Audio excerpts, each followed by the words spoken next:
Everyone, welcome. Wednesday Morning Live, brought to you by Academy Sports and Outdoors. I'm Tex Homer. We are here with Ian Boyd on this victorious Wednesday. We are going to talk Texas run game identity, what we found in OU, but what does it mean going forward? And also, what does a lot of that game mean going forward? And of course, we're going to start off with Ian taking a victory lap against the Sooners. But first, go over to Inside Texas, guys. You can join for just $1 single. Check this out. You scan this QR code, pause the video, scan it with your phone, whatever. If it's on your laptop, you'll go there and it'll apply that promo for you immediately, and you will be all set to join the top community in the world of Texas football fans. Good morning, Jose. Good morning, Brett. Yep, can't wait to hear about Ian talk about how much OU sucks. He's actually been fairly humble in this victory. And but let's see if that continues moving forward. What'd you think, Ian? There were so many things that I warned about with Oklahoma all offseason that finally came home to roost for them. They don't have outside receivers. They don't have tight ends. The bar for what it would take to be an effective tight end at Oklahoma with Mateer is so low. It's like Mateer's going to handle so much run game workload. Your tight end barely has to be passable, you know? Be a speed bump. Yeah, be a speed bump. And they can't even do that. The guy they had last year, Bauer Sharp, we would laugh at some of the times when they would ask him to execute blocks and he would just be like, dude, no, why are y'all? He was way better than anyone they have now. That was like a grievous loss to lose Bauer Sharp in the transfer portal. No outside receivers, no tight end, no offensive line. They're so weak up front. Their only back that does anything ever is a freshman, Blaylock. Yeah, and he's fine. He's fine, but that's what I'm saying. Their leading back still young. Yeah. They're just in a world of hurt. And the only reason they beat Auburn and Michigan with their offense is because Mateer played crazy hero ball, totally manufactured a run game for them. And they used up all of his health and juice on those two big home wins. And now it can only go down from here. Well, it's crazy seeing OU fans, turn on Mateer, and it's like, he's all you got. It's like he's like, he is your offense. And whenever you face teams that have good enough athletes in attacking, it looked very different, right? Yeah, anytime they play a physical D-line, which I believe is every remaining game on the schedule, they're going to be in trouble. Teams are going to – and if Mateer cannot push the ball down the field or they can't get open downfield, then they're going to have nothing. They're going to be struggling to break 10 points every week, And that dog won't hunt, as they probably say still in some parts of Oklahoma. Yeah. So they're bad. Then there's the other thing. The other thing that me and Paul warned about all offseason is that Brent Venables is not really in charge. No one is really totally in charge. And it was like Mateer is papering everything over for now. But as soon as they lose and there start to be arguments about the best course of action, and there's not a single person in charge directing it, I think you could see things get wild and out of control. Game of Thrones, because you have the AT&T CEO, right, that messed up AT&T, but golden parachute for every CEO ever, and the Boy Scouts screwed those up. He's like the Grim Reaper knocking on the door of every and murdering them with his incompetence. Then you have Nagy, who thinks that he can moneyball this situation in the SEC, like everyone doesn't have scouts. And then you have BV, who's a defensive coordinator that's basically like the happy culture energy guy. It's a weird setup there, man. And then they have their top booster, Tim Headington, who's a Dallas-based guy with oil. I believe oil is his major asset, and he's like, I don't know the numbers, but he's something like half the payroll or something. He's like the main guy that funds OU football and OU athletics. And there's no way that he's happy about Sark's correction to our colleague CJ Vogel that 3 out of the last 4 years, Yeah, that was funny. not scored a touchdown in this game. Because like at the end of the day, for boosters, this is a vanity project. Right. This is like you're like when you get rich and like start raising horses, like it's like Ben-Hur with your chariot teams. Yeah, for sure, exactly, 100%. And so if you're losing the big game in Dallas every year in a humiliating fashion, most often, like that's like he's the most important power center in Oklahoma athletics. You also have like an old guard of like Bob Stoops family people. Castiglione, he's out, but he's part of that. All the old guys that are like in like Gabe Eichert and Teddy Lehman are Oklahoma dudes that went to Oklahoma under the Stoops era. Yeah. A lot of the boosters came up in that era. There's like this sort of like oligarchy there. That's like, this is how we do things. And this is the family. And this is the end group. And Venables is in on that, but Nagy is not. But Stevenson is in charge. I don't know how. He must be in with some regent, and Nagy is his guy. You just see like it's the Seven Kingdoms of Game of Thrones. There's all these different power centers, and they all have competing interests and competing people to put in charge. Texas is like this too, but right now Texas has the BBs in the box, as we like to say. I was going to say we've had those issues, right? But yeah, we understand. Yeah, if you can harness all of that, get the kingdoms working in harmony, using all their power, influence, and money in one direction, and not trying to compete within the group, then you can get something really cool. But that's why I'm hoping they're able to continue their desert wandering for a little bit, because we know what's that's like whenever you have that situation. Nobody's going to do it unless they've got dragons. That's true.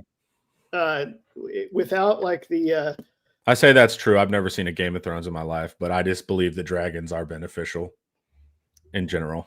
It's like the lore of the land is that like this one family, it's a parallel to actual English history when the Normans conquer England because they have mounted knights. Yeah. In the Game of Thrones, it's this family, the Targaryens, with the mounted on dragons because everybody else has horses.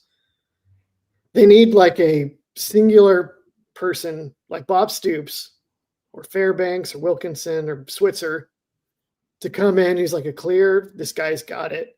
And then that guy just consolidates power and they all circle the schooner wagons around him. They had that in Lincoln Riley and he wanted out. And so they'll complain now and talk about how bad he was at forming defenses. But man, they had it pretty good in comparison. Yeah. And being able to score just alleviates a lot of fan anxiety. Even losing, but you scored 48 feels a lot different than losing scoring 6, Part of me wants to now give up on him ever figuring out how to consistently field a defense because he's been I thought this year they might get it at USC, and it's like they don't have it, right? But that guy is still only like, how old is Lincoln Riley? Like 45, 47? There's still a chance that he makes that final tweak or finds the right person to delegate to or whatever and figures it out. That's not going to happen on offense for Oklahoma with Venables, I don't think. Well, what's wild is the game plan that BV used is the one I thought was the right one. That's the one we were afraid of. Yeah, that was the one. So it's like people are like, man, BV sucks. But in my head, I'm like, I thought that was going into that game with the available information that he had. That seemed like the right choice. Now, maybe lack of adjustments you can get onto him, but the whole premise was, look, I'm going to keep safeties back because Texas has only shown that they're explosive in the pass, and that's their path. And so he took that away, and the whole argument was like, all right, now we dare you to execute up and down the field with a quarterback that was struggling in that, a run game that had never shown they could do that. And then surprise, surprise, they did it. But to me, it's like I didn't think it was like malpractice, his strategy going in. Hindsight's 2020, but going into it, I was like, you can see the logic very clearly why he decided to defend like that. Yeah, there's no problem with defense at Oklahoma. Now, here's something interesting. When Brent Venables was hired, I had this big thesis. And you can tell that me and Venables think similarly because of the way this worked out. I had this big thesis that I was like, this is a terrible time for Brent Venables to take over Oklahoma because his predecessor, Alex Grinch, had been like, trying to recruit top defensive tackles sucks. And Lincoln Riley will only budget so much because he's chasing 5-star quarterbacks and 5-star receivers out of the Metroplex. So I'm going to grab a bunch of smaller athletes and I'm going to build D lines where my defensive tackles are like 270, 290, and we're slanting and stunting and blah, blah, blah. Okay. Venables does some of that too, but Venables wants big time NFL defensive tackles like he had at Clemson and like he had at Oklahoma the first time. So I was like, this is terrible because A, that guy does not exist on this roster. B, if he's going to recruit them, it's going to cost a lot of money. And right now he's got to compete with Texas, who's in the market for those guys and is getting back on track. Texas A&M, who's flush with cash at that time and still not poor. And then all these SEC schools were coming into Texas to get those kids too. Yep. The state of Oklahoma doesn't produce a ton of them. So I was like, this is a bad setup. I don't think Oklahoma can get the defensive tackles they need to execute this vision under Venables. Okay. Well, they've kind of figured it out. They got David Stone happened to come out of Oklahoma, even though he went to IMG. And the fact that he went to IMG made it better because then they got his teammate Jaden Jackson too. And we wanted Jackson. They developed some guys that were like more like 3-star guys. They spent big in the portal to get Demonic Williams. So they built this amazing defensive tackle room. And you're like, well, suck it, Ian. You were wrong. Venables pulled it off. Okay. But their offensive talent is now garbage. So they just robbed Peter to pay Paul. And it's worse because the biblical analogy doesn't work, but Peter was getting more stuff done than Paul has. Yeah. Like the offense it was better to spend that money on offense in Metroplex stars than it has been to stack a 2 deep of NFL defensive tackles. That's netted Oklahoma bupkis so far. Yeah, this one was particularly rough because they had their starting quarterback. This is the one that kind of broke them because all the other ones you had the built-in excuse, legitimate excuses why you got blown out, right? This was the first one where they're riding high, undefeated, quarterback's back, BV's defense is elite. Here we go. So that's got to be the one that was pretty brutal for them. This game in particular. What did you? D tackles are a privilege of a team that's like here and wants to get here. Oklahoma, that's what Oklahoma thought they were, but then they lost ground to get here. And you think it's going to be a real rough going for the rest of their schedule? Yeah. I think there's so many problems after this game. They're beat up. Mateer to me looks like, I don't know if he might be amazing next year because he's going to come back for Oklahoma. Maybe they'll even have receivers if they can keep that staff together without everything completely imploding. But I don't think he's going to get too much better this year because I think he's on a downward slope where his mechanics and his fundamentals are going to deteriorate because of the accumulating bumps and bruises, the instinct for self-preservation, the deterioration of the offensive line in front of him. And then teams are going to start, like Texas just put the blueprint out there for everybody, which is you be physical up front, you load the middle of the field, you can rush 3 and spy Mateer, and you can just eliminate almost everything that they count on to manufacture offense. And until he can hit deep throws, they can't really punish it. And they're just going to take more and more hits on their small-bodied receivers and more hits on Mateer, trying to grind out drives with slants and quarterback power and whatever else. And then that's further going to deteriorate his ability to get planted and push the ball down the field to guys that may or may not be open. So I unless they can figure something out in a major way, I don't see how it gets better for them. I think it gets worse. Sure, Kane Daddy. Thank you, man. Paul thinks OU brass will leave Brent Venables in place for a while because he makes for a great fall guy. What say, Ian? Oh, I think that was my idea that Paul has stolen. Damn you, Paul. Yeah, but he's always everything Paul says that sounds smart, he stole from me. Yeah, directly. Yeah, for Directly sure. from me. I actually usually the other way around, but the idea there is like if you're Nagy and you're basically in charge, then Venables is kind of perfect for you because you've got this offensive coordinator Arbuckle, who's this young hotshot. You've got proven amazing defensive coordinator who keeps kind of the old Bob Stoops people around the program happy. And then you basically micromanage things while letting them coordinate. And then you're like, that's a good setup for you. There's really no reason to push Brent Venables out, especially when he's, as the head coach, he's going to be the primary meat shield for you anytime something really bad happens. But if things go really bad this season, what are they going to do? They're going to keep everybody in place? They're going to blame Arbuckle after 1 year? I was going to say they've already ran through their first wave of firings, last year. So it's like what you do if you're like playing the political game as a head coach.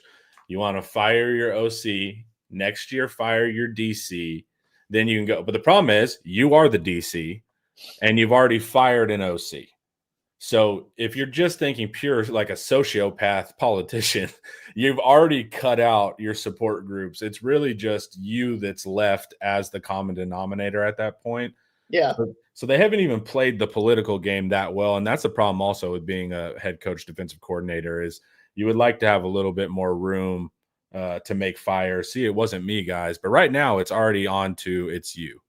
So if we want to strengthen Paul's argument, then you could say let's say you're Nagy, maybe you take, let's say Oklahoma goes 6-7 this year. They get one more win, they get bowl eligible, and then they lose like what's the crappy bowl game that we were talking about? We might have to go to Liberty Bowl, Cheez-Its Bowl. Cheez-Its Bowl. You go to the Cheez-Its Bowl, you lose. You go to the Pop-Tart Bowl, you fail to get to partake in the body of the Pop-Tart. Well, the Pop-Tart Bowl is the most prestigious of the non-prestige. Yeah. If I'm not in the playoffs, I wish I could be in the Pop-Tart Bowl. And then you're like, maybe if you're Nagy, you're like, okay, look, the defense is awesome. So just give me more power and more control than I already had. And we'll keep Venables because defense is actually going pretty good. And then you try, maybe if you're Nagy, you play that card and you keep Venables around for yet another year and then try to jettison him. Because if you're Nagy, like, you also don't want to make your move too fast, right? If you're Nagy, you don't want to make it obvious that you're slowly acquiring power. If you just come in and start firing people, it's too obvious what you're doing. So, like, do it in phases, right? Like, if you watch dictatorships, they don't do it. It's not necessarily overnight. It's just like a slow thing. You're like, oh, okay, wait, now he has power. It's gradually, and then it's all at once is the way to do it. Right. For any potential dictators that are looking for advice. Yeah, we like to give advice there. You worm your way in. You make sure you have like the right security forces guys in your corner, but then you go all at once. Yeah, exactly. You set up all the pieces, then in one night you snatch it. Yeah, but you need to lay the groundwork like that. You have to do it slowly, or people will sniff you out very quickly. So right. So the rest of the season is going to be Nagy and Venables trying to whisper into the ears of the right people, like, if we could just do this, we'd be great. Yeah. All right. Mr. Stalin is an amazing movie for anyone that has not seen that movie. Before we keep going, guys, let's hear a word from Academy Sports Now.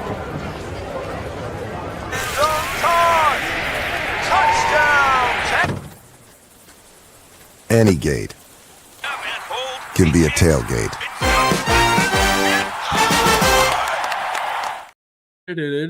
All right. So what we saw that was really cool was outside zone getting active versus OU. And you broke down the run game, and we're going to see why it was successful. And if it has much bearing on the rest of the season will also be a big factor. So we know we ran a lot of outside zone, but what was really interesting is, and you've done these run game reports a lot, and you would normally see 9,000 schemes for multiple carries, right? You would, and it was a jack of all trades, and it sucked. And so you and Paul have both been talking about, look, let's pare down the run game for weeks, and let's focus on 2 or 3 core concepts. That way the guys are confident, not overthinking, and more importantly, they're able to get a lot more reps. And this game, we saw just that, and things looked a lot better. So can you explain your little it's actually a big chart you made, dude. Sorry to be disparaging. Will you describe this wonderful chart you've made? Hopefully it's pretty self-explanatory. I put a category of run on the column on the left, and then what happened when they used it on the column on the right. So I did 11 personnel versus 12 personnel, which I think are the only 2 personnel packages they used for the entire game. I grouped inside zone and duo together. It's really hard to tell them apart. There was a couple plays. In this game, it was predominantly just duo. But they did have this one split zone run that looked where the running back was not aiming quite as tight, it seemed like, as he does in duo. And then Ian, why is duo and inside zone so hard to tell apart? What are they both? What commonalities do they share? It's the same thing. It's the same thing. And what are the same things? It's just double teams downhill. Running back is aiming downhill into the A gap, and then he cuts based on how the linebacker fits behind the double team. Yeah, so that's how duo works, but that's how Tom Herman's inside zone works. That's how a lot of zone blocking works as well. So it's a forward moving double team style of play versus an outside zone, which is a lateral moving play, or a counter where you see pulling guards. So just guys forward. That's how you can identify either concept.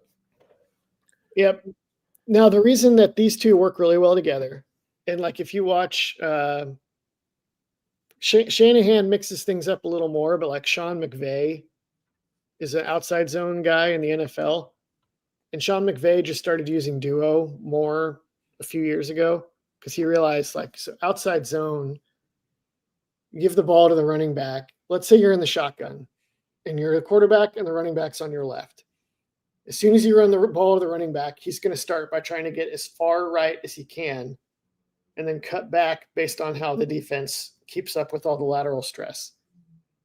The concern is that when you're in the shotgun, the defense always knows the running back is going to the opposite side that he's lined up on. He's going to come across to get the ball, and then he's going to keep going that direction. So if you are running predominantly outside zone and you're facing a team like Oklahoma that loves to call slants and stunts to break up your run game, then the worry is that they just start over slanting to the side that your running back is obviously going to. So Texas had 2 solutions for that. One is that they got under center and in the pistol a little bit. So then the running back's behind the quarterback and you can't call your defense to slant to either side because you don't know which way he's going to go. And then the other solution was that they ran a ton of duo. And when you run duo, if the running back's on my left is the quarterback, he's going to come to get the ball, but then he's basically going to go straight to the left. So if you're slanting hard right to stop outside zone, then you're going to vacate on the left side where my guys are just coming straight downhill. So the schemes, they marry perfectly. Like we talked a couple weeks ago about how you went split zone and you went counter. to get the same sort of effect. Yeah. Well, Texas got it with outside zone and duo, and that was it. That's all they needed. Yeah. What did the inside zone duo, what did it yield? Because I see 2.6 yards per carry. I mean, nothing crazy, but was it a loss leader? Basically, yeah. It kept Oklahoma honest, and they picked up a couple third and shorts with it. Like there's like at least a couple plays where they were getting like major push downhill. Did you get it? No. There's so many mosquitoes, dude. They hang out by my door outside. And then when I take the dogs out, they flood like 6 of them at a time. That's and awful. then it's brutal, man. It's absolutely brutal. Anyways, back to the show. I got to the point in Michigan because we had a neighbor that had an above ground pool that they didn't maintain. And so the whole neighborhood was just like infected with mosquitoes. Dude, they have strategies. They know, like they bull Well, rush. They work together in teams. It's pretty crazy. I tried spraying the yard and it did nothing. And one time I sent my now 5-year-old boy, who's like a pasty white, fleshy little baby when he was a toddler. He was like playing in the backyard and he comes inside and he's got like just welts everywhere. The mosquitoes see him and they're like ice cream. They got him. And I was like, okay. And I paid for a service for my last few years there, and it was awesome. So if when you find your house, Connor, if you have mosquitoes, just get the service. It's worth it, dude. Well, I'm dual wielding those electric rackets. I got 2, man. No, it's not an answer, but at least you have some way to kill them. But they're just, you see how arrogant they are. Like he's just flying right next to me. I'm working. Anyways, all right. So inside zone duo didn't yield a ton, but it was at critical moments, and it's a good way to balance your run game. Outside zone, though, did have some success. Why was that? It had one 37-yard run, which everybody's seen with Trey Wisner. And then it had a lot of like 5-yard gain, 4-yard gain, 9-yard gain, 9-yard gain. They caught the Sooners slanting a few times and really made them pay. And then a couple other times they weren't even slanting. They just caught them. Oklahoma was in the 4-down flyover, which is what I predicted, right? That's what we talked about on the show. It's like 3-down flyover is good, but they have such a great defensive line. They should probably just play the 4-down version, right? That's exactly what they did. So we see inside your mind, Brent Venables. Apparently Sark does too. They overstressed it. So like I've been rethinking the flyover a little bit after watching this game. Cause I was like, man, when you hit outside zone, especially the way Texas would run it, where sometimes they would flirt with the idea of Arch Manning keeping it on the backside, or they could throw an RPO on the backside. Mm-hmm. And so you need like a front level defender to guard against that. But then you only have one other front level defender because everybody else is back. Yep. So then it's really easy to get creased on outside zone because you've basically almost got like just 5 in the box, right? So that happened to Oklahoma. And then you have to fit the run with your 3 deep safeties. Now that works fine against like inside zone and counter or whatever, because the ball's in a narrower space. Yep. And the safeties just come downhill. And like you can run like inside zone on a flyover team, and the running back hits an open B gap, and then it gets popped within like 3 yards. And it looks like you have everything perfectly blocked, and you moved everybody, and you hit all your hat on hat. And then all of a sudden you've only got a 3-yard gain to show for it because the safety gets there so fast. But against outside zone, everything is moving. It's hard to anticipate actually where the ball is going to come out if you're a safety. Texas was sending their receivers downfield to block, and it's just too much space. And so they had big problems fitting it, like before Texas picked up. Not amazing gains, but like gains that help make it really possible to keep the chains going. Yeah, and AR, you had a good question. Do you think the threat of Arch and QB power on the back end will give us different results against good teams this year as opposed to last year? Yeah, and being able to hold guys on the backside, like we said, it has tons of value. And then you had those 3 or 4 runs where Arch did pull it, and you're able to get big gains. So I think that threat, I don't know about the QB power portion. I haven't thought of it, but we did have that one where Moore did lead out, right? There was some follow type stuff. So yeah, I think it's underrated what we're able to do with the threat of Arch pulling it. What do you think, Ian? Yeah, not so much power, but just like the backside keeper. I mean, that's what they ran when he had that long run on UTSA. That was like a outside zone read where they just like left the backside unblocked and Arch read it. This is a huge question, I think. Like is this the difference against Georgia? Right. Is this the difference against Ohio State or Arizona State? Well, it's like if you notice last year, our successful outside, zones at A&M and that kind of stuff, that kind of like penetrate defense. I don't know. And then we see versus other teams, it doesn't have the same level of chutzpah. I think I don't know what's going on in the chat. I think they're having fun with giving you middle names. Yeah. If it's Tears for Fears, for me, it should be Everybody Wants to Rule the World would be my choice. Why did outside zone work against some teams last year and not others? A&M was really bad at safety, and they couldn't figure out the angles.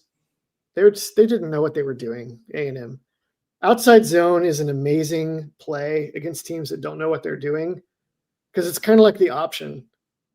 It's like you have to be extremely assignment sound, and everybody has to know what the plan is because the gaps move, and everybody has to know, okay, when the gaps move like that, my job is this, and then I trust my teammate to do Y. And if you don't do that, then a crease forms, and then a running back who knows what he's looking at, like Trey Weissner, will make you pay over and over and over again. Georgia knew exactly what to do against it. Arizona State knew what to do against it, and they loaded the box so they would just eliminate daylight. A&M didn't know what they were doing, so they got torched. Clemson didn't know what they were doing. They were just depending on like run blitzing people to death, and so they got torched. Oklahoma, same thing, and they couldn't hold up up front last year against outside zones, so they got torched. This year is different. The thing with Arch as a backside threat is different. And the fact that Texas can actually push the ball down the field better. I was going to say, if you end up in these load the box scenarios, we actually have the ability to get it downfield, which is big too. Yeah. So the backside read helps neutralize, and then of course just taking a shot, because if you end up in loading box scenarios, you're going to end up in man on the backside. So you can hit that. So maybe that is the difference. What do you think of the strategy, the 4.2 A dot strategy? We were at 20, like a 20 A dot versus Florida, down to like a 4.2. To me, it's Sark saying like, I don't trust this offensive line. Like, we got to get it out, Yeah. So do we end up in the Quinn Ewers offense again to our dismay, or how does it work? Or is it hopefully somewhere in the middle? I think that's an Oklahoma thing, because they were 3 deep, so you don't. We were thinking like just throw it deep anyway, or let Arch run around, and then you hope you hit a couple things and you win like 13-10 or whatever, right? Sark was like, no, they're giving us this, we're going to take it, and if we can't take what they're giving us, then we don't deserve to win. Seems like that was Sark's deal, right? He's like, I'm going to demand accountability and discipline in our core concepts, and if our team can't do it, then we don't deserve to win. Also, I think that Arch was a lot more beat up after Florida than we realized. Yeah. I think Sark, if we had gotten him given him some truth serum after the Florida game going into Oklahoma, he might have told us, if I do what you guys want me to do, and I just make Arch run for his life and try to run the ball or fling it deep, and he's like running the ball 20 times, he's not going to make it, and the rest of the season is gone.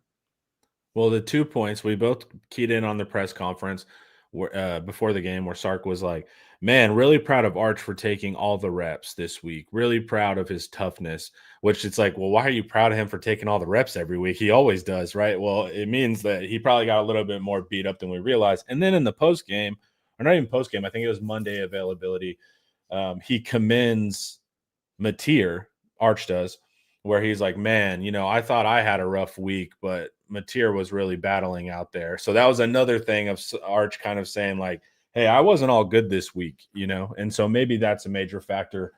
And someone asked, did we even take one single deep shot? And Bobby answered it perfectly. We took the most obvious play action shot of all time. Like as soon as they lined up, I was like, here comes a play action shot. And what happened? Our Mason Thomas sack. Like the one time we tried it, didn't get it. So Sark tried once and was like, that's what I thought. All right, back to what we need to do. They tried one other one too that was like a Yankee or something. And I didn't even notice that one. Yeah, it didn't go well either. It was like one or two shots for the entire game. So yeah, I think he was like, we can't protect Arch. They're playing to take away the deep shot. Their pass rush is terrifying. So let's just not. And Arch is probably not healthy, right? Fully healthy. They also had a couple of screen passes early, and Arch, yeah. They had a couple screen passes early where Sark was like maybe hoping Venables would call a blitz. And Venables did not call a blitz. And so he had like these like negative ADOT targets, right? Early on. And then Sark stopped doing that because he realized like Venables is not blitzing. He knows he doesn't have to blitz to get pressure. You can't do that anymore. Yeah, that's why check downs and yeah. Venables' game plan made total sense to me. Yeah. And so that's whenever I've heard people like, oh yeah, BB didn't know what he was doing. It's like, no, I thought he knew exactly what he was doing. Texas is the one that surprised everyone. That we had not seen that at all on offense. And so that's where that was the fascinating part, like driving the field multiple times. Like, what is going on, man? We not, and then the penalties to start, which was like, here we go. And then they just stopped. I said in the week leading up that this game so often comes down to one team coming in with an unexpected wrinkle and hitting the other team with it. We just didn't think that Texas's unexpected wrinkle would be like executing offense, 90s NFL offense. Yeah. And Arch just like completing where it mattered. And that was incredibly brutal. All right, so run game. Look, it was cool versus that. Well, we see it clearly a couple times a year, but give me your confidence score on how, if you think this is, an effective base for the rest of the season type of thing. Or will we run into Georgia that shuts it down and that kind of thing? Yeah. Well, I'm not totally sure how good Georgia is this year.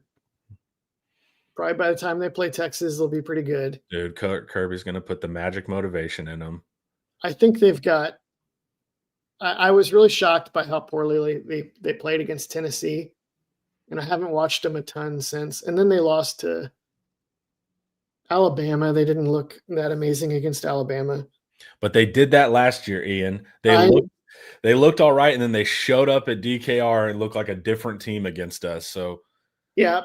And they'll play Texas after a bye week too. So if they have anything at stake, then watch out. Yeah. So it's funny because all year I was like, gap schemes make sense for Texas, run gap schemes. Yeah. That plays to their strengths. They can do all this stuff with Arch, copy Lincoln Riley. Awesome. And that's just not who Sark is, Connor. That's just not what he wants to do. Yeah. And you know what? Yeah, we need to quit. We need to quit projecting on dear Sark. We need to let Sark be Sark, Ian. If Sark can make outside zone work, that's great. I love outside zone for Texas in just as a theoretical idea. I love the way it looked. I love the way that they can I love the way that it fits with Arch. Um, And it matches Wisner, matches Wisner. Neither of us are driving the Wisner bandwagon. Yeah. We both acknowledge that if you actually want to get across the river, that's the only one that can probably get there. Yeah, for sure. So, and that's his special power, right? Like it's what's funny is like, people are like, see, he can break tackles. We were still 7th in the SEC that week for yards after contact per attempt. Guys, like it's so just looking at that week, not looking at everything, like even like you got to put it in context of what the other backs are doing. 7th in the SEC in yards after contact per attempt with that performance. So it's like it's still very relative to us, but I'm still glad we saw it versus not seeing it. The problem is that he is his style and outside zone is akin to like Arian Foster or one of those famous Denver Broncos guys, Terrell Davis. Except that, like those guys were not that fast, but they had great vision. They had quick feet, and then they were like 230, 240 pounds or whatever. Trey Wisner is exactly like those guys, only he's like 195 pounds. Yeah. So when he cuts back against the grain, he doesn't have the F equals MA. None of the variables are that great. Yeah. Yeah, you don't have great acceleration. You don't have great mass. But you got to rely on the vision. And it's what we got, man. And if it's what we got to use what we got. But that's why I agree. That's Wisner's superpower. He has incredible vision in outside zones, specifically that scheme. And so we need to keep hitting that. Is Vosick in the 2 deep? Hopefully players don't leave for depth purposes if we go into the playoffs like Gibson. They are. It's hilarious how much they're playing the backup ends on this team. Yeah. Vosick plays meaningful snaps. Brad Spence was playing meaningful snaps against Oklahoma. He was killing it. Jackson later. Jackson plays a lot. Zena plays a lot. Yeah. And part of the reason they play so much also is that like they are so good. Like yeah. Next year, Zena and Lance Jackson could be the 2 best edges at Texas. Yeah. That's how good they are. Over Simmons? I mean, if he doesn't we got a hot take, dude. We got a hot take. If he doesn't get better, they could jump him. Right? Well, they had the physicality, dude. Like Lance Jackson posting tackles up because he's so long. They can't even touch him. Whenever he boxes out like that, their arms are like trying to get him with their fingers. Like it's pretty remarkable what he can do as a freshman. And Zena was just murdering tight ends, dude, just punching them in the face with one arm and doing everything. But that's a hell of a hot take, dude. That'll make the rounds. So, I mean, Simmons is like the fastest guy in the world. Yeah. but you're talking just like full all around game type thing. Those other guys definitely get to the quarterback too.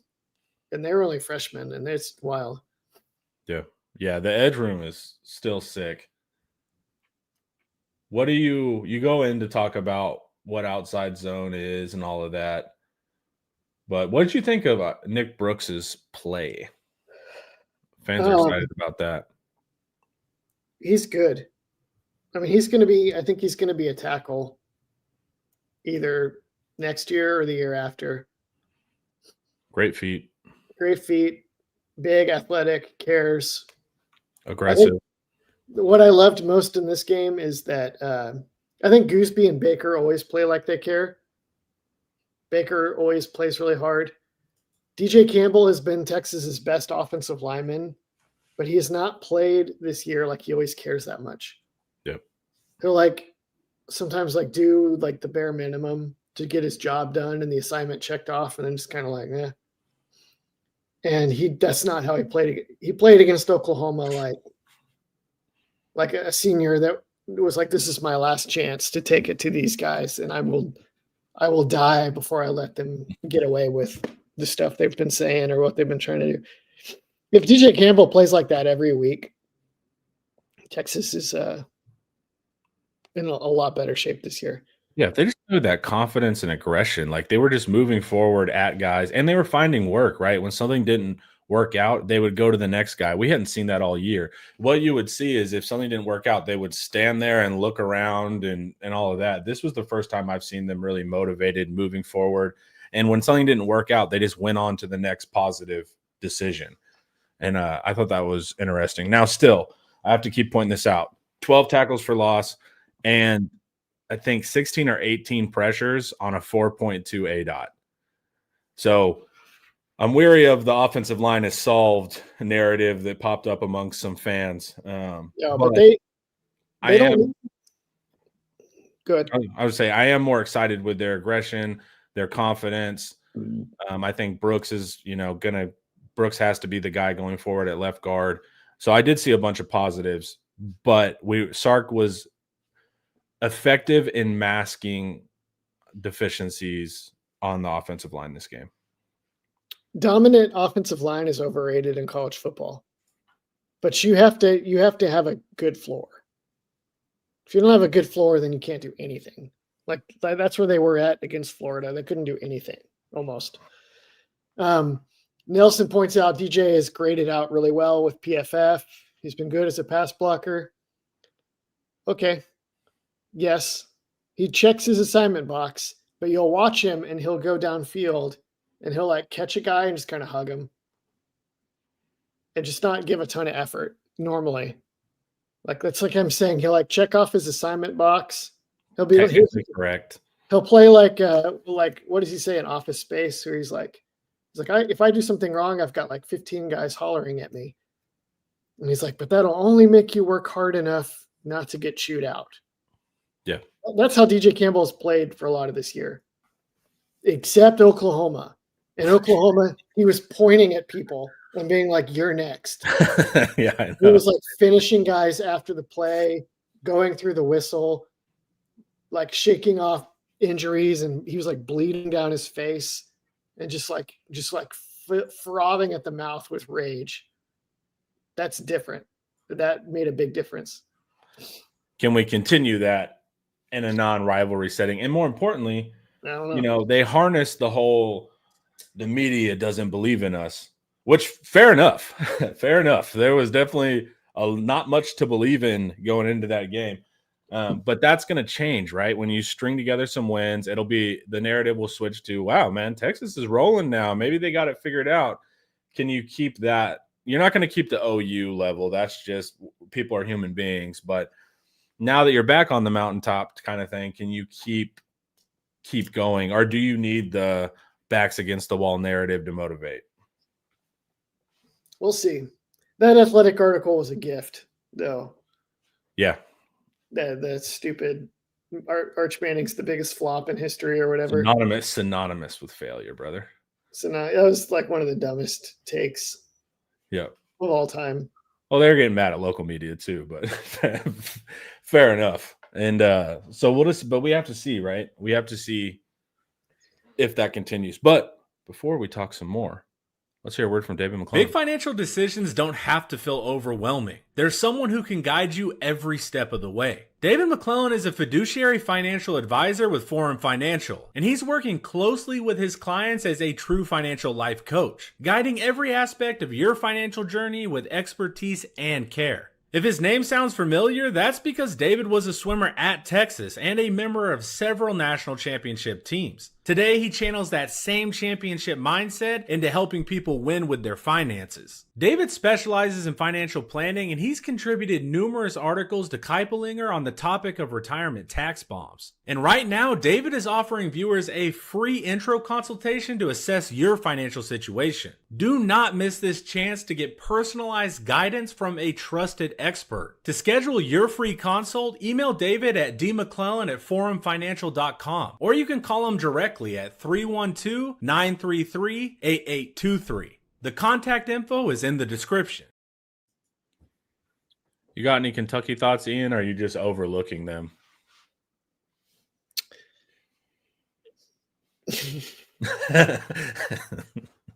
I'm overlooking them. I think that game just comes down to I could be wrong. I don't think there's anything that Kentucky does that matters for Texas. It's just, can Texas bring another like consistently focused physical effort? Yeah, so it's schematic for me because they are a forward running offense. They have a good run game with McGowan. They don't have outside receivers, so they don't match your criteria there. It's just, it doesn't matter. They're going to do nothing. They're no, it's not for the score. It's for the all 22. So we had some troubles with Florida guys moving forward on us in the run game. I just want to see how good we do when guys move forward. Texas defense and defensive line, when people take steps back, they absolutely maul them. But I want to see more when they go forward. And it's the most similar style to a Florida offense that we have seen. Does it even matter? Why does it matter? It does. If I see Kentucky going, we can beat them 40-10. But if I see Kentucky going forward and running at us, and then we look like Florida again, where we're not playing aggressive and getting pushed back, then I'm looking down the season for a team that does have the personnel that does play that style and could be an issue. So that's what I mean, like schematically, all 22 wise, I'm interested. I don't think that they're going to string together, a bunch of drives rushing on us. But if Florida had done all that they did, but didn't have Dallas Wilson in the game, what would be the factor? Texas would have whipped them. Yeah. And so, and they don't have that. All they have is two tight ends that get some of their explosives. But the Kentucky offense is like 100. It's bad. But that means that as long as Texas's pass defense in a future game is not as bad as it was against Dallas Wilson, then even if they do run into another team that can kind of hammer them like Florida did, it still doesn't necessarily mean anything that bad. But that's why exactly. But say Kentucky does move forward successfully, but they don't have the outside receivers, then it's, of course, you win. But it will still tell me that if we do run into the team that moves forward with a good number one, then it might be trouble. You get what I'm saying? Yeah, but what if we just have Malik Muhammad, or what if we take away the number one? What if for sure. That's a big factor too, right? The team that matters here is Texas A&M. That's the team that is really good at firing off the ball on offense. And if y'all haven't watched, that's not even what people talk about with Texas A&M. What they talk about is these receivers. But even with A&M, it's like if they run the ball downhill, I don't know. That it's what's going to happen against Craver and Concepcion, I think, that matters. Yeah. But one thing, too, is we got to work on our perimeter. Like the one where Mateer gets out on that hold. We talk about it in defensive film study. They'll come out later today. But we've consistently – the biggest runs against us come from the perimeter. And it's because we're slanting our defensive ends into the B gap, and then we're generally asking Jelani McDonald to step up and hold the C. And then sometimes he'll get crack blocked by whatever receiver is next to him in the formation, or he'll step into the box. But every game, we've had a gash on the perimeter. And so I think that if we can find a team that has really fast weapons to the outside quickly, I think you could see some explosives in the run game on the outside. I noticed one against Oklahoma where Oklahoma hit Texas on a zone read. And it didn't do that much damage because the safeties cleaned it up pretty quick. And Mateer didn't look as quick as normal. But they ran zone read at the backside. There's no defensive lineman in the B gap. The defensive end steps down to spill the run, which is right. But then Anthony Hill kept coming downhill rather than scraping outside. That's what hurt them. So, and every team's ran this. They basically just crack Jelani and they get outside. And it's been besides Ohio State, every game since then. And if you notice, that Mateer hold was at a pivotal point for them. They needed to score, and it was a third down, and that's the play they called. So why did they call a perimeter run there? It's because it's out that Texas struggles for whatever reason on that perimeter run. Linebackers have got to scrape on those. That's it. They've got a scrape, but also the safety that is responsible for the C whenever we slant inside to the B can't get cracked or can't get caught stepping inside of the box. You should be okay if the linebacker is scraping, because you should be spilling it to where there's just not that much room. But we're not. I'll have to see the one y'all are talking about. I'll have to watch that later when y'all release that. Yeah, you'll see it. Burke, he could have made the play, but even if he didn't, he throws his arm. He gives an incredible. He does get hold. It's clear as day, but he's so tall. He throws his arm up in anguish, and you can see the ref on the screen being like, "Yep." And so Burke was playing the game within the game as well, and that was really important because that was about to be a very big play for them. And even though it wasn't, it still shows our perimeter is a little weird. They had another one, you guys, you may have remembered, where they played that again, and Ty Anthony Smith scraped and stuffed Mateer for like 1 yard or a loss or something. Yeah. I don't know if he even played it well or if he's just that explosive because he's so quick. So Kentucky plays that kind of back style again. Hey, if you can execute 14 play drives, then you can have the ball. They get a good amount of interceptions. And Paul had pointed out it's because basically like the corners play off, and then they break on the ball and they get one.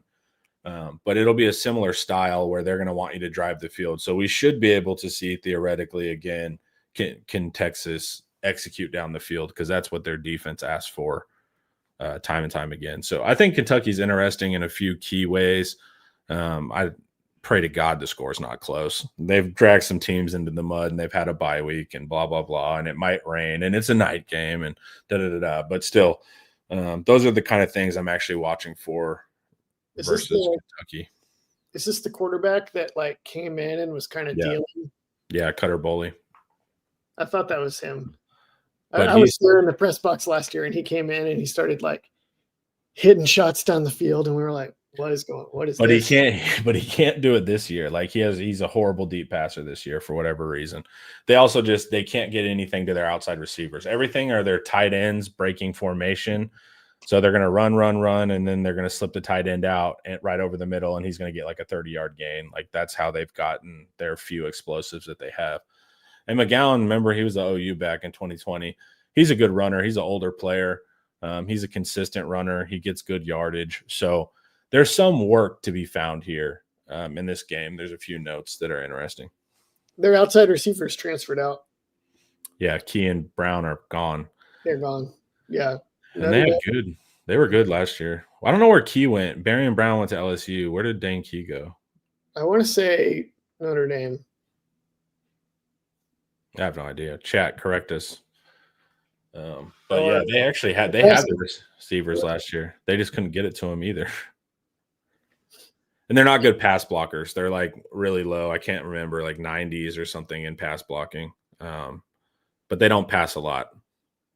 But I do want to see what happens when teams go forward. Because if you look at our tape, like all of our mauling stuff is offensive lines that are neutral in their position or like take a step back, and then Texas crushes it. But like the forward running stuff, that's not always the case. So that's just what I want to see there. And they do have an experienced offensive line, the little graphic, third most starts on the offensive line in college football. So they have a mature offensive line. So I think it's good work there in that regard. All righty, guys. Florida I think, is probably a different level because they're just so good at their combo blocks, and Jaden Baugh is so good at waiting patiently behind them until they get some push and then darting forward. Yeah, Ball's a different thing. Like Ball's a top 3 running back in the country. McGowan's not that, but McGowan is still an above average back. So it'll be a little bit of portions of that will be similar. And then, of course, Florida goes and loses, but that's really not that crazy. It's A&M, but we kind of knew that was going to turn around and happen. It's Napier just does just enough to not get fired. He just needs to treat every game like he's going to get fired, and they're going to be undefeated and win the national championship. There's no doubt. Guys, go to InsideTexas.com. You can join for just $1 and you can read all of Ian's articles. You don't get to see them all on the show, guys. He's hiding more stuff from y'all. Chat, thank you guys. It was a lot of fun today. We really enjoyed all your nicknames for Ian. I'm sure he'll go back and read those, and then we'll see which ones he wants to keep moving forward.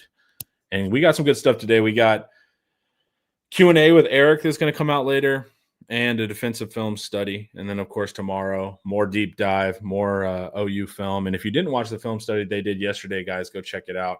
It was much more enjoyable, much more positive than last week. That's for sure.